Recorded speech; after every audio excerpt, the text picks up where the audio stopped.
Buenos días, amigos y amigas del Fico Independiente. Primero, daros las gracias porque el programa de la semana pasada será porque estaba la ministra de Defensa, Margarita Robles, que como siempre no se ha cortado de nada, ha sido transparente, nos ha dicho todo lo que pensaba, como siempre, sobre todos los temas de actualidad y especialmente sobre la guerra en Gaza.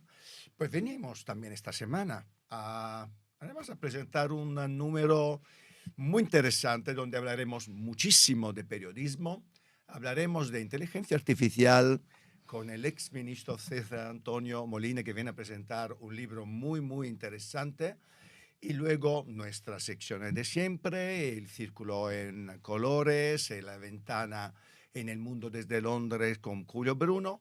Pero empezamos inmediatamente. Además, hoy me acompaña una amiga, primero, y Sobre todo. luego especialmente una amiga con la que hago tantas cosas. Primero colaboro en su programa, 120 minutos en Telemadrid. María Rey, buenos días. Muchísimas gracias por invitarme, Euperipios. Es un No, placer gracias, compartir micro contigo. gracias a ti. Los dos solos, sin tanta mesa y tanta solo, gente. sin tanta gente, sin tanto gritón y sin tanto tertuliano. ¿Cómo estás? Bien, la verdad es que bien. A estas horas ya un poco cansada porque la vida profesional es muy intensa y en Madrid la vida también es muy intensa porque hay que irse de un sitio a otro, pero mira, hoy no se da mal el tráfico y contenta porque además el círculo y la vista que tiene este estudio, si la gente tuviese este balcón en su casa. Sí, trabajar así, ¿no? Sí, es precioso. Y además, María Rey, que todos conocéis, periodista, presentadora, muchos años en la pantalla.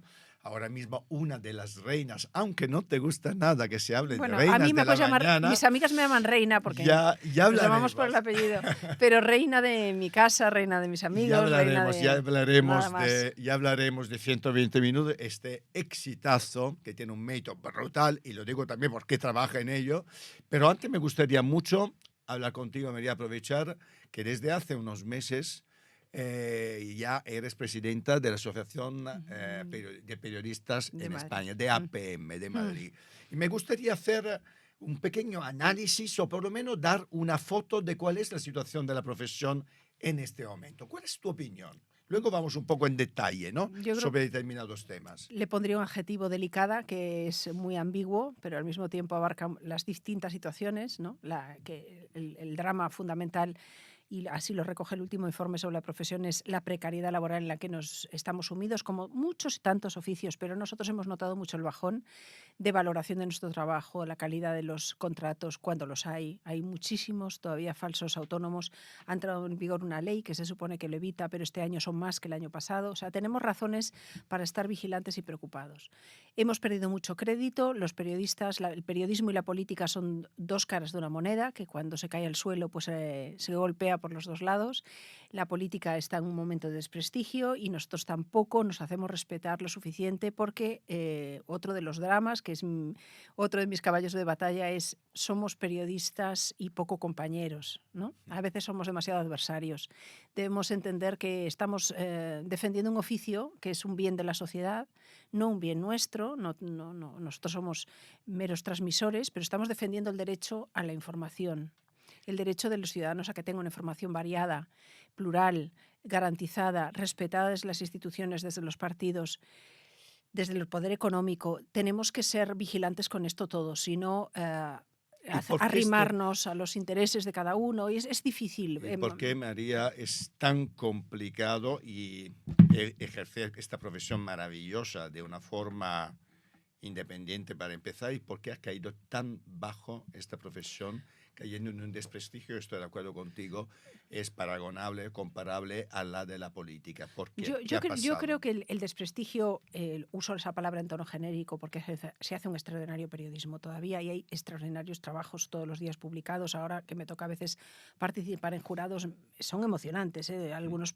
trabajos que se publican y que se hacen cada día, el esfuerzo de intentar contar las cosas, pero todo está relacionado. Si tú no valoras el trabajo económicamente, si tú contratas gente cada vez más joven, joven, te quitas a la gente con experiencia. Si evitas esa transferencia de conocimiento, que es la base de una redacción rica, entre la experiencia y la innovación y la novedad del que llega con nuevos ojos curiosos, si tú no valoras ese gran valor que es la formación de un periodista desde abajo, aprendiendo de los grandes, pues al final haces un periodismo cada vez más pobre. Y si las condiciones son tan malas que lo que tienes que conservar por encima de todo es el trabajo, te harás obediente al empresario, al poder de turno.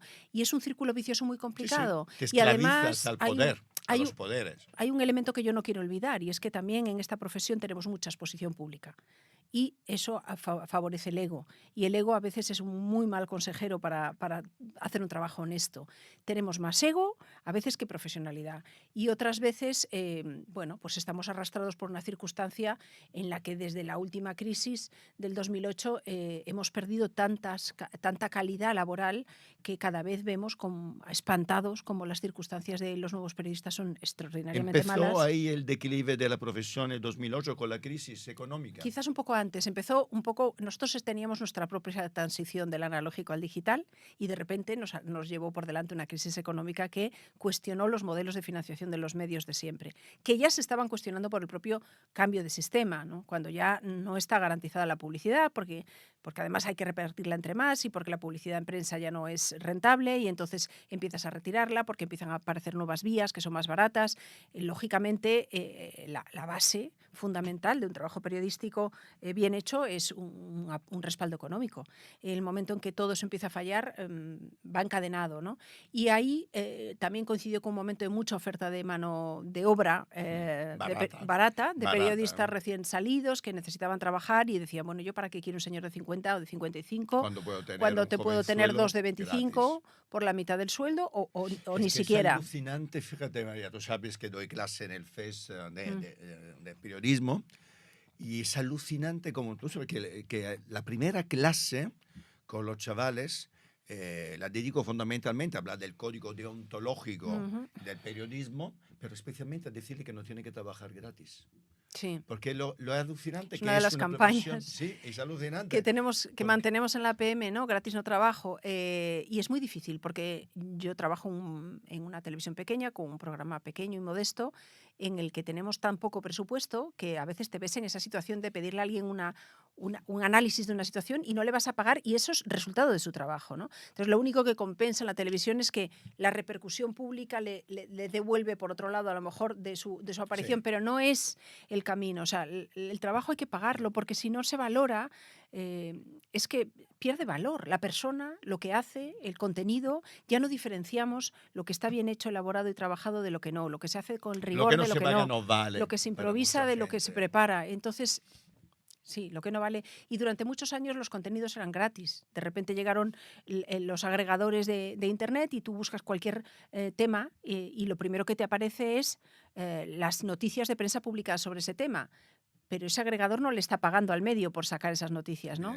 Entonces, ahora estamos en el cambio de chip de el contenido se paga. Y hay mucha gente que ha dicho, pues yo no leo periódicos porque yo, ¿para qué? Si yo no antes los leía gratis, ¿no? Hubo un error de ofrecer la información gratis desde el minuto uno porque no sabíamos el alcance de la digitalización de la tecnología.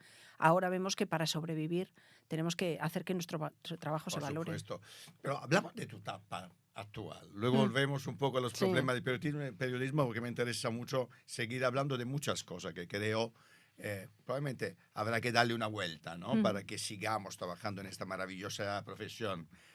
Tú dejaste Antena 3 después de muchísimos años y de repente te encontraste con una propuesta, oferta, si quieres me cuenta cómo ocurrió, en una televisión pequeña, como te decías, autonómica, Telemadrid, con Unicon, la productora, que te ofreció presentar 120 minutos. 120 minutos, para lo que no lo sigáis, tenéis que seguirlo ya, toda la semana, actualidad todos diario. los días, su programa de actualidad de la televisión pública madrileña, Telemadrid, con unas audiencias que para mí son extraordinarias. Tenemos Porque- días mejores que otros, pero hemos conseguido encontrar un espacio entre los grandes No y eso es seas muy humilde, importante. porque encontrar Bueno, un es un trabajo de espacio equipo, no es mío contra solo. los Ferreras de turno, antes Ana Rosa, ahora Ana Taradillo, Susana Griso, etc, etc, No es etc. fácil, no es Y fácil, hacer el un nivel es 10, alto. un 12, a veces un 13, otras veces un 9, etcétera, no es cosa fácil porque son muchos miles de espectadores. Cuéntame un poquito cómo nació esta aventura y qué es 120 minutos. Mira, la aventura nace de un proceso de cambio interno, personal, como mucha gente tendrá a lo largo de su vida, porque la vida son etapas y yo pienso, llega un momento en que he tenido una carrera profesional en Antena 3 maravillosa, porque sobre todo he tenido una larga carrera como periodista parlamentaria, que es lo que más me ha enriquecido y me ha enseñado, y también he tenido etapas como presentadora de informativos, pero llega un momento que yo he hecho todo lo más bonito que puedo hacer en Antena 3 y no consideran los jefes que deba hacer lo mismo otra vez. La etapa parlamentaria se había cerrado, la vuelta atrás no era una opción, las cosas que había por delante era, de repente dije, hay que saber irse de los sitios en alto. Hay que saber irse de los sitios cuando dices, he dado lo mejor, esta casa me ha dado lo mejor, pero si ahora, en ese momento tenía 50 años, si ahora tengo la oportunidad de reventarme es en este momento y además ahora tengo, digamos, la madurez, la serenidad de pensar que todo lo que he aprendido lo puedo volcar. Entonces dije, yo tengo que salir de mi zona de confort, que ya sé que está muy manido, pero es verdad, tengo que salir de mi sueldo seguro, de mi contrato estable, de mi seguridad laboral de una gran empresa, porque yo tenía un buen contrato y me tengo que ir al mundo a aportar y enriquecerme, porque llega un momento en que ya tengo la sensación de que vuelvo a la misma rueda, ¿no? Y en ese momento lo hablé con la empresa y la empresa lo entendió y me ayudó. Y dije, yo no tengo nada y no tenía nada. Al día siguiente tuve una oferta muy interesante de una empresa para irme al otro lado, que era la comunicación corporativa, que era una de las cosas que yo manejaba. Pero pensaba en salir a montar algo por mi cuenta, dedicarme a la comunicación, a la asesoría, a la consultoría, porque pensaba, si es que es lo que me gusta hacer, es lo que siempre he hecho. Me daba vértigo, porque ese es un trabajo también donde hay mucha competencia, ¿no? Es volverse autónomo. Y entonces, pero estaba decidida, tomé la decisión y yo me iba y ya tenía un despacho que donde me iba a poner un teléfono al día siguiente. Pero cuando yo estaba negociando con esta gran empresa para irme a hacer de directora de comunicación, porque era una oferta muy atractiva, me llaman de Telemadrid y me dicen, vamos a arrancar por la mañana, tenían un programa de actualidad, pero tenía un contenido de otro tipo, queremos un contenido que incluya la política, porque todo lo que pasa importante se desencadena casi siempre por la mañana. Y a veces no tenemos manera de darle salida en ese programa que tiene otro contexto, otros colaboradores. En principio me dijeron, ¿tú participarías como colaboradora? Y yo dije, bueno, me lo voy a ver porque tengo otra oferta y tengo que ir buscarme algo que me convenga. Y al día siguiente, cuando iba a decirle que sí a esa empresa, me llama y me dice, no, venga a ver a José Pablo antes que tiene algo que contarte. Entonces estaba al frente José Pablo López. Y entonces fui allí y lo que me pusieron sobre la mesa era una oferta para yo conducir un programa de actualidad que empezaba en junio. Cuando en televisión un programa empieza en junio, quiere decir que lo normal es que acabe en septiembre. O sea que junio es un mes para Y luego probar. te dicen Claro, si sigue o no. Un programa en la nueva consolidado temporada. nunca se empieza en Claro. una época en la que la audiencia cambia de hábitos, porque llegan las vacaciones de los niños, por las mañanas ya se ve otro tipo de contenidos, es decir, los niños en casa ya cambian determinados hábitos. Entonces, yo sabía que eso era una... Pero dije, en este momento yo estaba dejando la televisión, pensando que mi etapa en la televisión ya había acabado, y me están diciendo que haga algo que nunca he hecho, y ese es el reto. Vamos a intentarlo, y si no, pues volvemos a empezar en septiembre.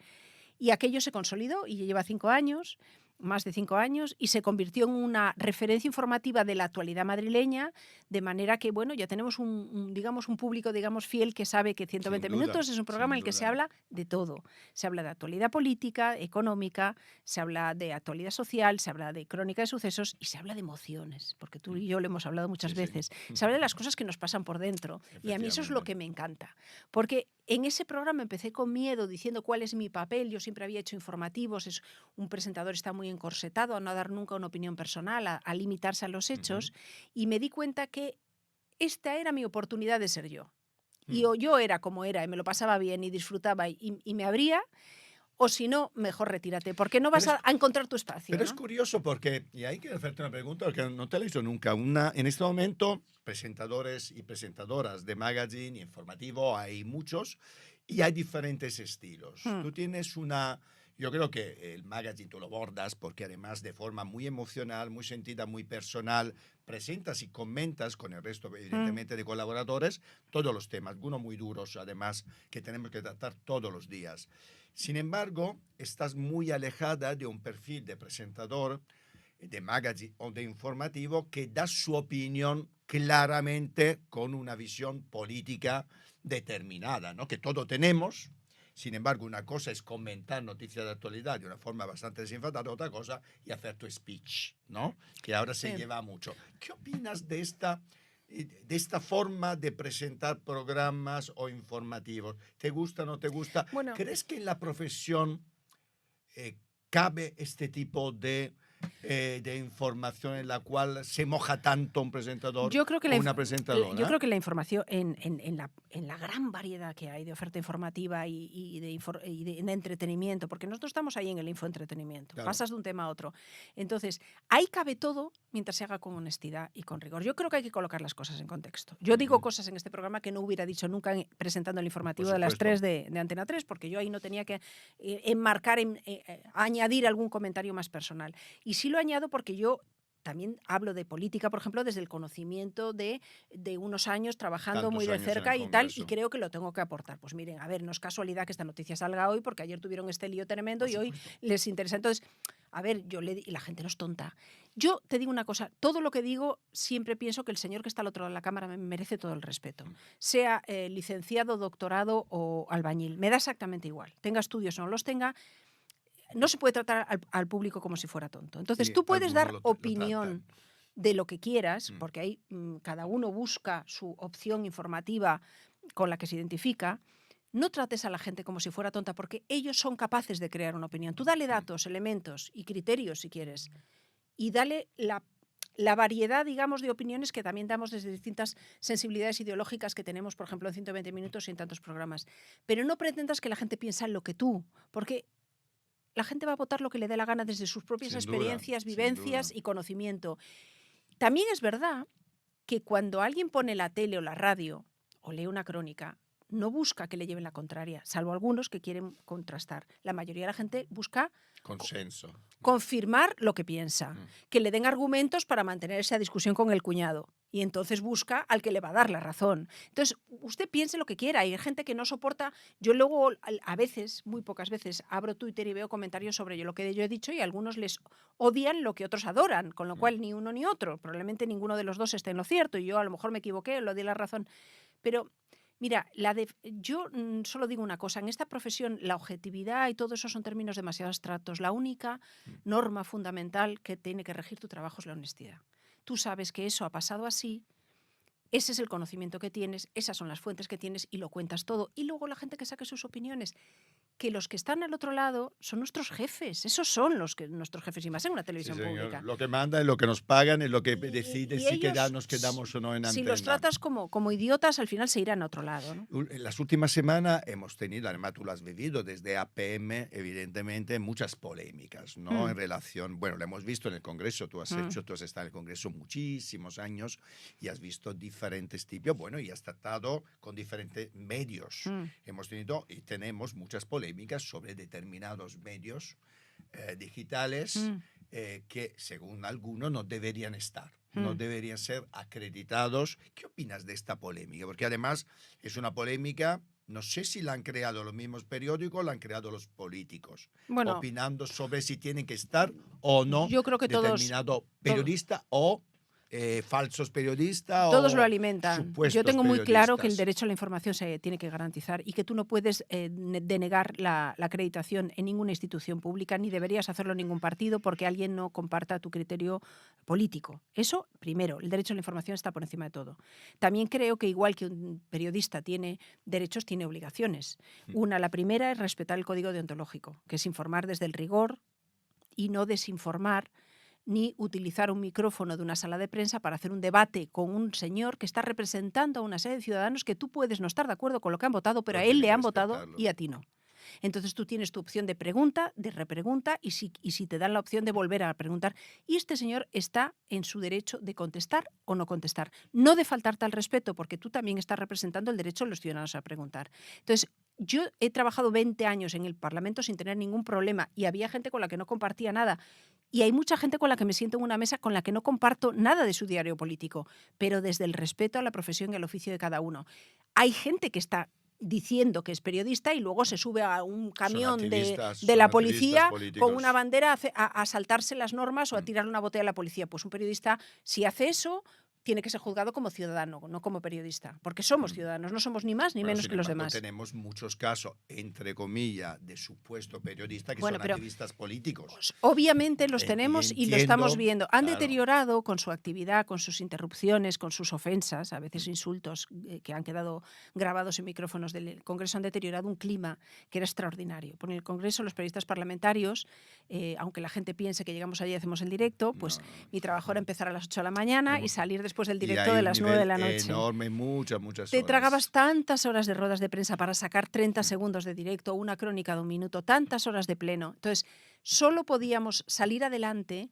Pasaban tantas cosas al mismo tiempo que si nosotros nos apoyábamos. Tú no habías seguido la Comisión de Economía y vas al de Europa Press. Oye, ¿dónde está la parte en la que el ministro dice tal? Y te lo decía. Y hay Y esa compañerismo. solidaridad que se ha convertido en la amistad más sólida que yo tengo en la profesión, mis compañeras del Congreso de las distintas teles, que no éramos competencia, que éramos colegas, y lo seguimos siendo, amigas por encima de todo, eso se está deteriorando con esa competición de a ver quién es más libre. Mira, ni es más libre el que trabaja para un medio grande en el que le dicen que pasa, no hagas determinadas preguntas, no te signifiques que no nos viene bien que nos coloquen etiquetas, ese no es libre para preguntar lo que quiere porque tiene que representar al medio, ni es libre el periodista que va a hacer preguntas incómodas porque su jefe solo le manda a hacer preguntas incómodas y tampoco puede hacer las preguntas que se le ocurran como periodista. No es más libre el que más ofende, ni es más libre el que más calla. Solo pido, seamos honestos y todos sabemos distinguir un periodista de un activista. Yo no tengo ningún problema. Si alguno de esos activistas me viene a pedir amparo, primero no pertenece a la asociación ni va a pertenecer nunca, mientras en mi mano esté, que entre determinadas personas que van a generar una bronca, un debate o un show que luego monetizan, porque todos esos shows luego se emiten no en un medio abierto, sino en medios, De en pago, plataformas de de pago pago. o que tienen una publicidad o una financiación interesada de parte de un empresario que lo que le gusta es enredar el debate Y María, público. debería Pero ser. la gente no es tonta, no lo No, no, sabe distinguir. no es tonta, sin embargo, estamos, y Trump lo ha ¿A puesto de quién le moda. llegan esos mensajes? Claro, A una minoría ha que puesto de moda las quiere fake ruido. news Sí. famosas, ¿no? Es decir, las falsedades, las mentiras. ¿No crees que debería ser delito que un político o un periodista diga mentiras que además tienen un objetivo clarísimo a nivel De político desestabilizar de un crispar, país, de crispar un país. desestabilizar un país? ¿No debería ser Yo delito? no sé si debería ser delito, porque hay un código penal que ya castiga determinadas. O sea, tú puedes denunciar ante la justicia y ante los tribunales y ante los propios comités de arbitraje de las asociaciones profesionales cuando hay una difamación. O sea, hay cauces. Tú no puedes decir lo que te dé la gana, amparado en la libertad de expresión. Hay cauces. Ahora, la libertad de expresión tiene que ser muy amplia y muy generosa.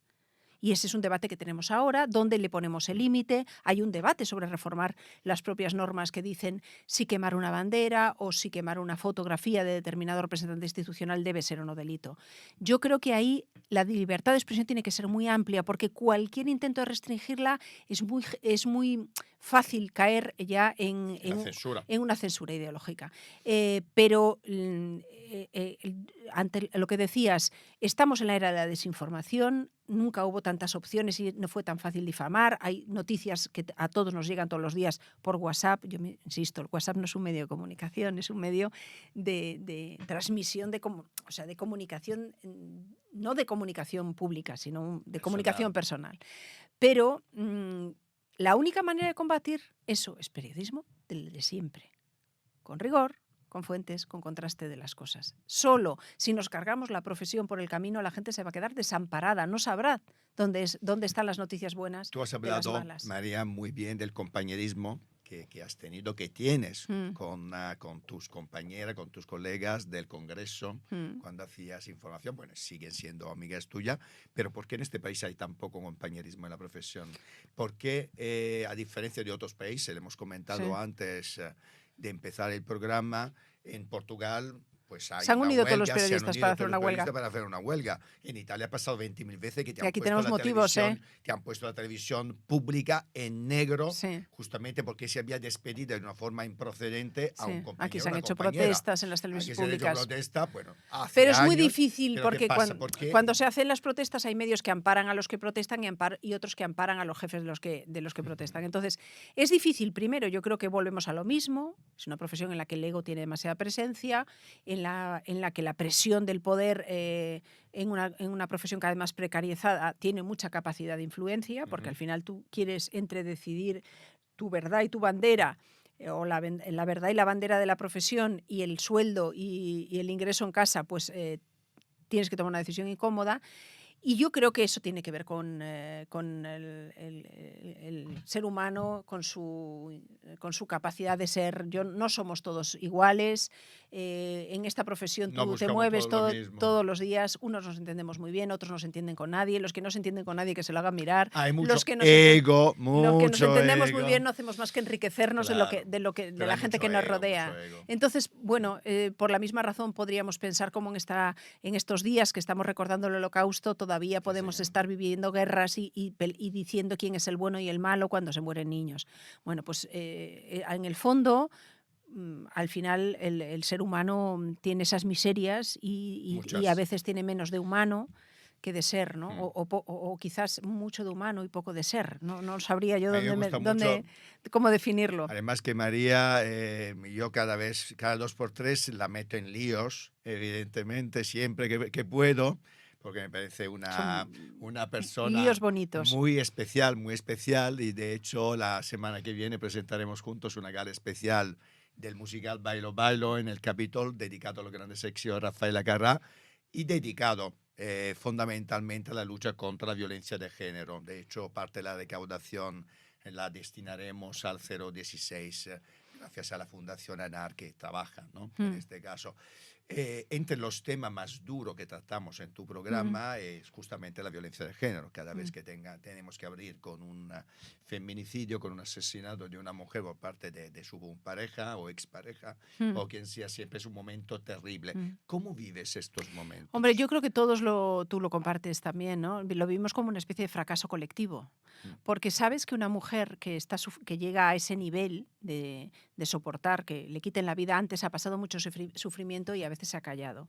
Y no ha encontrado el apoyo en el entorno o no ha sabido buscarlo en ese 016 que salva vidas todos los días. Y con esa gala también haremos un reconocimiento a la gente que está levantando ese teléfono llena de paciencia y de inteligencia emocional y capacidad extraordinaria de empatía para poder escuchar a alguien que está desesperado y sobre todo asustado.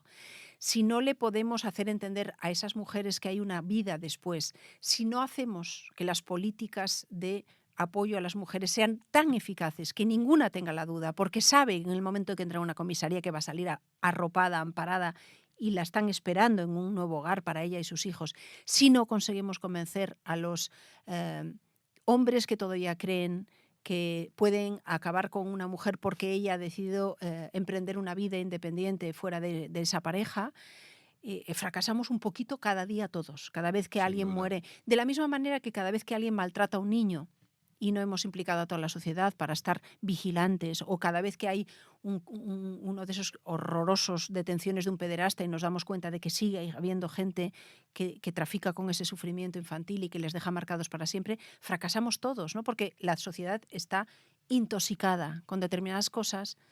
Yo tengo mucha esperanza, porque hace muchos años yo empiezo a pensar, a bucear en la historia de mi familia, de algunas cosas que te van contando las tías abuelas, que ya no están, sobre la muerte de una o de otra, y ahora te das cuenta que aquello era violencia de género, ¿no?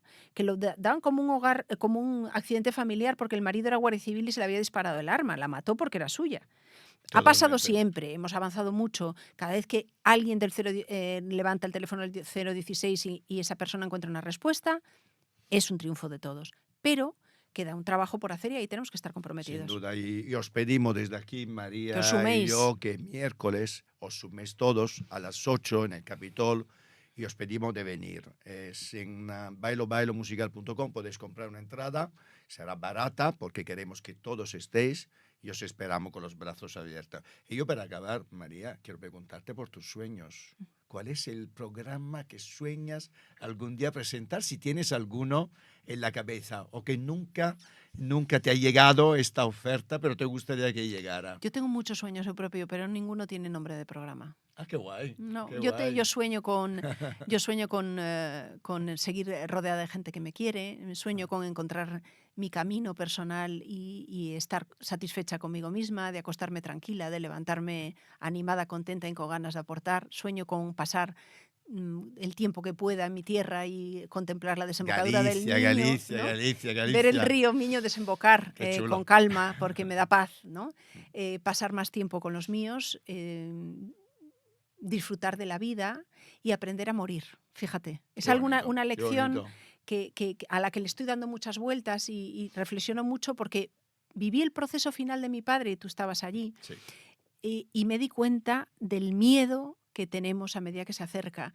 La verdadera, tenía el otro día leyendo un libro extraordinario precisamente sobre este tipo de reflexiones, el único reto al que le deberíamos llamar reto en la vida, y lo decía un psiquiatra, es aprender a morir, aceptar que la Qué vida bonito. se va a pasar Y que es un regalo la y vida. que la vida es un ¿Verdad? regalo, Es que un la tienes que regalo. vivir mientras la tienes y disfrutarla, y cuando llegue el final, saberse ir en paz. Y eso, si tú te sabes ir en paz, dejas a los tuyos en paz. Qué Eso es lo que bonito. me gustaría aprender de aquí a lo que me queda. Ojalá Madre que mía, tarde. qué bonito, María. Y qué buen final de entrevista, por favor. Maravilloso. Bueno, nos veremos mañana, además. Creo Pues que nada, mañana nos seguimos vemos. compartiendo. Bueno, como veis, yo personalmente, que por esta razón quería que María estuviera con nosotros, porque a veces vemos mucha televisión, porque todos sabemos que más, que menos televisión, pero la televisión, porque la política crispa, porque la información casi siempre es negativa, la verdad nos trae siempre momento negativo.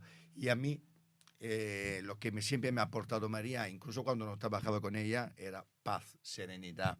Y me gusta esta manera de dar información, emocionado, con dolor, con alegría, pero siempre con No sé mucha si lo paz. consigo, Y pero sí lo consigues. hay una persona, una vez me paró un Sí, señor en el sí lo Congreso conozco. y me dijo la cosa más bonita, y ojalá yo pudiese encontrar a ese ¿Cuál señor es? para darle las ¿Cuál es? gracias, ¿Cuál que me es? pudo decir alguien. Una vez me dijo, cuando mi mujer te ve en la tele, dice, y estaba contando información política en época crispada, esta chica serena al alma. Dije, Qué te bonito. pueden decir un piropo más bonito. No me lo creí, Maravilloso. pero pensé, pues ese es un Pues camino en el que créetelo, trabajar. créetelo. Ese es un camino, Pues serenar el alma de alguien. muchas gracias, María. Te voy a dar un beso, un abrazo. Hombre. Siempre un placer. Igualmente, Gracias. siempre un placer. Gracias.